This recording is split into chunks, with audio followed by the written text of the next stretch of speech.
Hey guys, Eric with Blue Line Fishing. Welcome back to the channel. I'm glad you joined me today. Your time's important to me as always. And what we're going to do today is talk about lipless crankbaits. But we're not just going to rehash kind of the same old stuff about lipless crankbaits. But what we're going to do is talk about some of the different types of lipless crankbaits that are out there and how and when to use those. Stick with me. I think you'll enjoy it.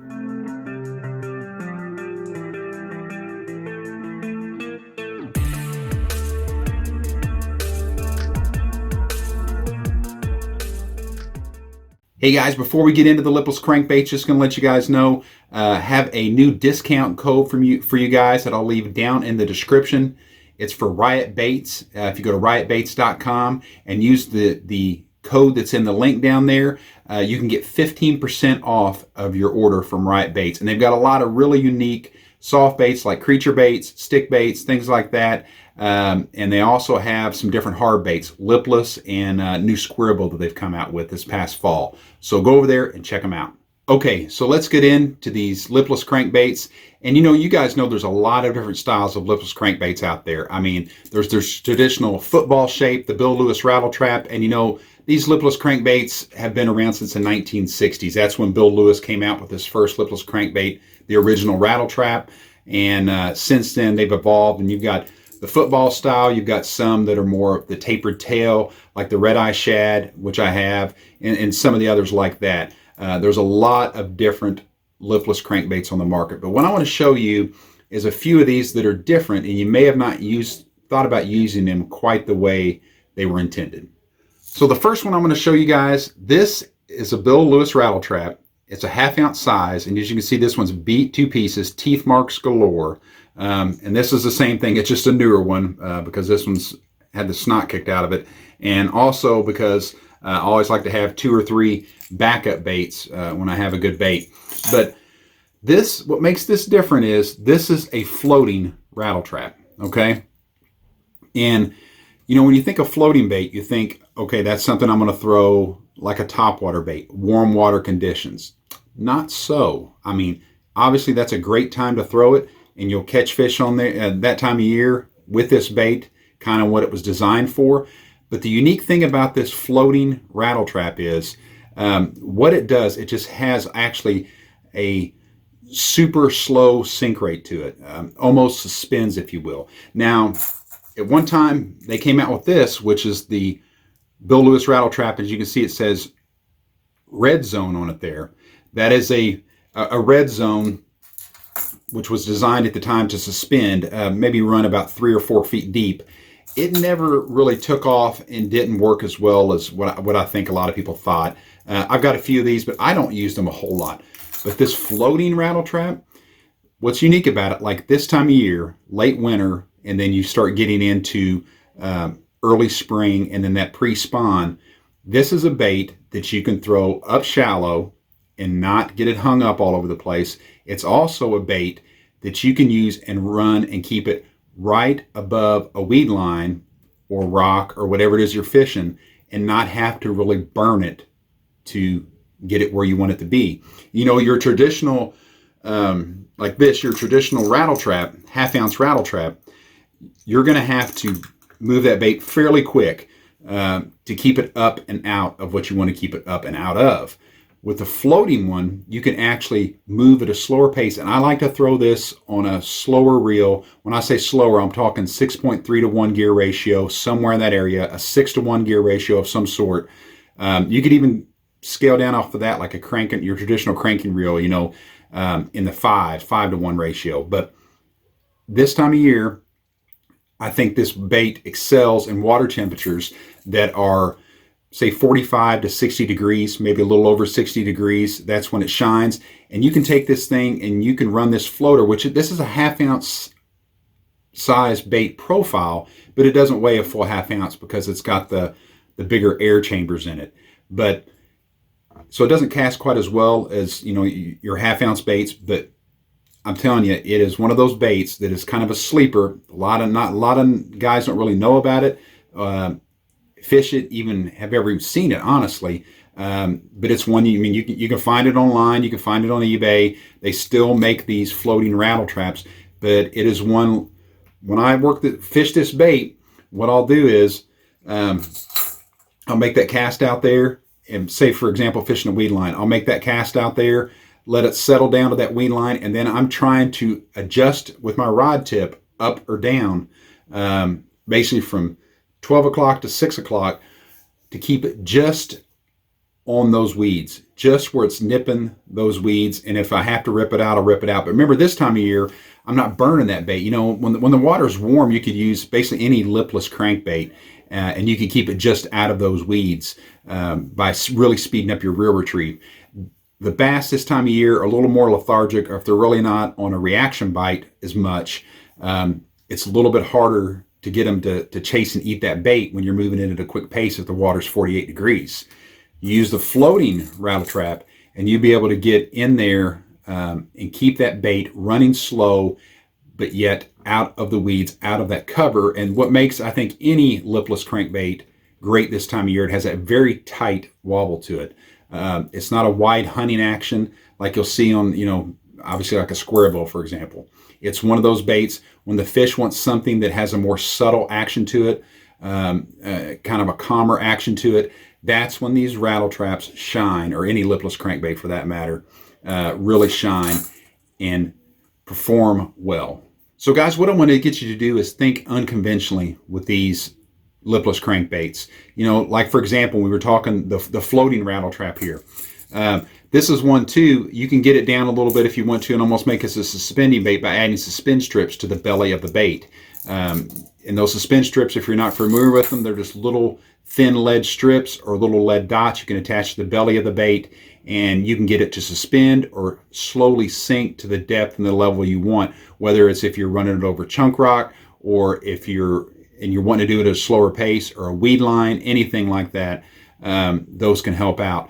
But also, another way I like to fish these, besides the kind of that low and slow technique, is, for example, I'll cast this out, and we're talking still that same water temperature range between 45 and 60, the low 60 degree mark. Cast it out, I'll let that bait sink down to the bottom, pull it up, let it flutter back down. Pull it up, let it flutter back down. And it's just a very slow, methodic retrieve. And when I say picking it up off the bottom, I don't mean with a big rip where you're like, you would normally say, for example, rip this bait out of a weed line looking for that reaction strike. I'm just letting this bait flutter up 6 to maybe 10 inches off the bottom, back down. 6 or 10 inches and back down at a slow, methodic pace. It's especially good if you're fishing somewhere that's got pea gravel, small chunk rock and things like that, where you're not really going to get hung up, or where you're not going to get bogged down by a bunch of weeds. Mud flats are another good area for that as well. But I'm just trying to get you guys to think unconventional with these lipless crankbaits. I'm going to show you this footage right here too. This was a really nice bass. It was a little over 6.5 pounds. Took when I was actually fishing with a buddy of mine who has Double F Outdoors, and we were throwing different crankbaits and soft baits, but I was throwing this floating rattle trap and fishing it a little bit unconventional, as far as I was actually throwing it up on just a submerged weed line that wasn't maybe 6 or 8 inches deep, and ripping it off there and then just working it straight out from that weed line. So that's a way that you can kind of use these baits as well, fishing them in an unconventional manner. So when we're talking about lipless crankbaits, this is a Cordell Super Spot. But what I like to do is, if I find, you know, say I'm in Walmart or Academy or wherever, and I see some lipless crankbaits that are on sale, but they're not a color that I would throw or that I would normally use, I'm still going to buy them and I repaint them. Like this one here, what I actually did is just, I threw some bumper chrome on it. But you can see this thing is beat to pieces, chipped up, teeth marks everywhere. And I just put some different eyes on it. Obviously I upgraded the hooks, upscaled the hooks, put the oval split ring on there. I don't know if you guys can see that very well. And just took a black Sharpie. Not very sophisticated, not very sexy looking, but that is one way you can repurpose a lot of these crankbaits that you can get cheap. It's just a color pattern that nobody really wants to throw or use, and repurpose them into something like this shad pattern. And I think a duller shad pattern a lot of times, opposed to the the bright chrome. I think the chrome really excels in clear to stained water. I think these duller shad patterns excel in very stained water to muddy and dirty water. And we're going to get into more on the colors of the lipless crankbaits and when and where I like to throw those as well. All right, guys, so we're talking water clarity. So I think everybody has a pretty good idea that when that water is muddy or when it's stained or off-colored, gold really excels. There's times too, though, clear water, you can really knock them out. I've got a video, I'll put a link down in the description where I was throwing a gold-colored crankbait or a gold-colored lipless crankbait like this in duckweed, and it was a pretty clear water lake and knocking them out. But as a general rule of thumb, though, this gold is something I like to throw in stained to off-colored water. So another color that I really like to throw in clear water, I like to stay kind of in those neutral tones, but is this purple bluegill hue to it. Get a little better look at that there. This one's also more a little translucent, but it has that same look to it too, that bluegill hue to it. And these are ones that I'll throw when their water is clear. So we've kind of covered gold in that muddy to stained water, and then when you get into the clear water, I like to throw the bluegill hues, and of course those shad colored hues. Another one, we're talking clear water, that I really like to throw is just a solid white, nothing fancy about it, pretty plain lipless crankbait. White, I think, is such an underrated color when it comes to clear water in crankbaits. My square bills, I like to throw solid whites, some of the mid runners, and especially these lipless crankbaits, especially when they're feeding on shad. They can really turn them on when you can't get bit on any other color, like especially the chromes or the bluegill hues. Okay, guys, so another question I get a lot is, when do I throw the bigger profile bait like this 1/2 ounce Rattletrap versus this smaller profile bait, this 1/4 ounce Rattletrap? Well, for me, that's pretty easy, and it can be easy for you too. What I do as soon as I get to the lake, and whether, say, I'm walking the bank or in a boat, it doesn't matter, I'm still looking at that shoreline. If I'm walking the bank, I'm looking to see what types of bait fish I can see in the shallow, small bluegill, maybe some shad, especially the minnows. And if they're smaller or very small, I'm going to go with the smaller profile bait. And then if they're larger, and if I know they're feeding, say, for example, on larger shad or a larger bluegill, then I'm going to go with a 1/2 ounce or even 3/4 ounce size lipless crankbait. So it's just as easy as that, just matching the hatch, not so much with color, but I think bait size and a profile to match that bait size. Okay, guys, we talked about, different profiles of baits. Obviously, the Rattletrap and the Cotton Cordell Spot or Super Spot have that football shape. This is a Strike King Red Eye Shad, and it has that tapered tail to it. And, the first company that I ever saw came out with one, and somebody can correct me down in the comments if I'm wrong, but I can remember back in the late 80s fishing these because they look so much different, and that's a Rapala Rattling Wrap, and it has that tapered tail. But, I can remember fishing these and fishing the original Cotton Cordell Spot and the Bill Lewis Rattletraps, and it seemed like the football profile, personally, I always did a little better on, even though I think the ones with the tapered tail have their time and their place, because all these baits, some they put steel in shot, some they put lead in, could be copper, so it has a different sound signature to it. And obviously the way the body's designed, it's also going to make that sound signature different, and it's going to give that bait a different profile as it moves through the water. And the biggest thing is always letting the fish dictate what they want. I'll always start out, for the most part, with a traditional 1/2 ounce, chrome-sided bait, say if I'm in clear to stained water. If that doesn't work, I'm going to scale down to a 1/4 ounce, see if they'll eat that. Then I'm going to start switching over to the bluegill hues. Same way though, larger profile to a smaller profile. And then if that doesn't work, I'm going to switch over to a crawl pattern. Once again, larger profile to a smaller profile. I'm going to let the fish tell me what they want and how they want it. Okay, guys, so this is a Cordell Spot, and this is the traditional just crawl pattern. Every manufacturer usually has a bunch of different crawl patterns there.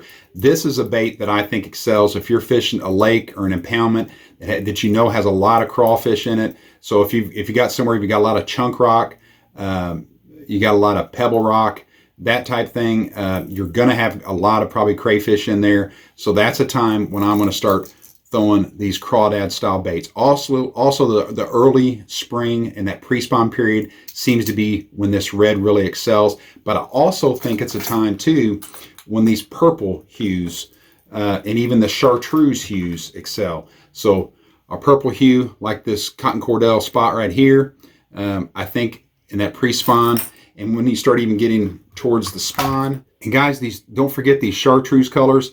They have their time and their place. I found a lot of times around big weed beds, like say for example, coontail moss or milfoil, stuff like that. In coontail moss, some people call it hornwort. I found these chartreuse colors, especially when you get into that pre-spawn and then starting into the spawn, these bluegill kind of imitating colors can be fantastic as well. So guys, to kind of go over it again here, these shad colors like we've got right here, the chrome and black back, are going to be the ones when I know obviously that they're feeding on shad or herring or some type of minnow type forage. And then when you get into the whites here and the bluegill patterns, that is something that I really like to throw in clear water to stained water. And obviously if I know the main forage base in the lake is bluegill, which we have a lot of lakes like that here in Indiana where I fish, where there's not as many shad, but there's a ton of bluegill. I'm going to throw these in those type lakes. Now, when I get into muddy, off-colored water, stained water, I'm going to switch over and throw the golds, and also sometimes this bleeding series, but mainly I'm going to throw the gold, and I'm also going to throw these crawl patterns in that. And remember too, chartreuse is that color that seems to do well on both off-colored water and clear water as well. So that's kind of an overview of the colors and where I throw, or when I throw them as far as water clarity goes, and then what type of setting I throw them in as well. Hey guys, thanks so much for watching. If you got something out of the video today, please don't forget to subscribe. Also, smash that like button and hit that bell notification. That way you get notified every time I upload a new video to YouTube here from Blue Line Fishing. Also, down in the description section, I will link the majority of the lipless crankbaits that we talked about today down in the description, as well as I have a discount code for you guys from Lure Lock and another one from Riot Baits if you want to check them out, that I'll put down in the description as well. Something else I want to let you guys know about, in 2021, I'm going to start trying to do a new feature the first and third Wednesday of every month called Tackle Talk. And this is kind of the first installment of Tackle Talk. See how you guys like it. Let me know what topics you'd like to see covered. But in each one, we're going to either go over a different type of lure, a different type of technique, maybe a rod review, a reel review, a how-to. But we're going to try and do Tackle Talk on a regular basis the first and third Wednesday of each month. But remember, until those new videos upload, get out there and fish.